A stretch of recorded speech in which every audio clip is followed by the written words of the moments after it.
Hi there, Josh here with Evergreen Tutorials, and today I'm going to show you how to use the minute function in Excel 2016.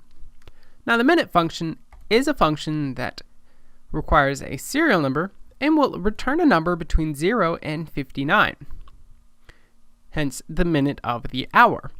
Over here I have the current time, and I'm just going to try out our minute function. Minute, left parenthesis, now, close parentheses, and it returns me 57, which is the 57th minute of the hour. Now you may be asking yourself, what exactly is the serial number that the minute function wants? Over here I have three differently formatted times of the day. The first is your standard 7:57 p.m. and over here I have a serial number, which any number to the left of the decimal is the day, any number to the right of the decimal is the time of day. And over here I have a military time. And I put all of these, they're all the same thing, so equals minute now, and it returns to me 57. Scrolling on down, let's explain clock time in Excel speak. Well, the day starts at 0, and it ends at 1. And I've put in some various times here, and we can see how it increases.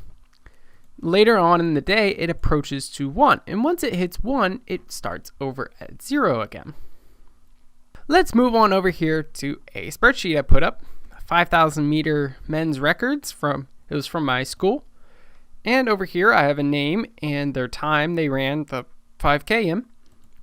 And I'm going to separate all these athletes by a minute class. So I'm going to type in equals minute,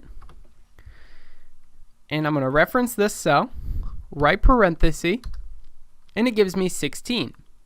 Notice how this isn't exactly a time of day, but Excel is still able to use the minute function and tell you that this is 16 minutes.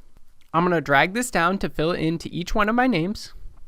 I'm going to apply some conditional formatting, color scales, this, and here we can see the different classes separated by shades approaching to red.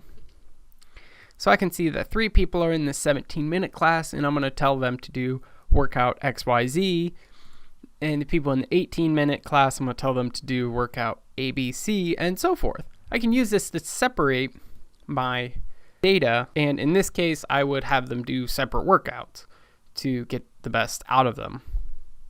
I'm Josh here with Evergreen Tutorials, and we've gone over the minute function in Excel 2016. If you have any questions at all, please leave a comment below, and we'll get back to you.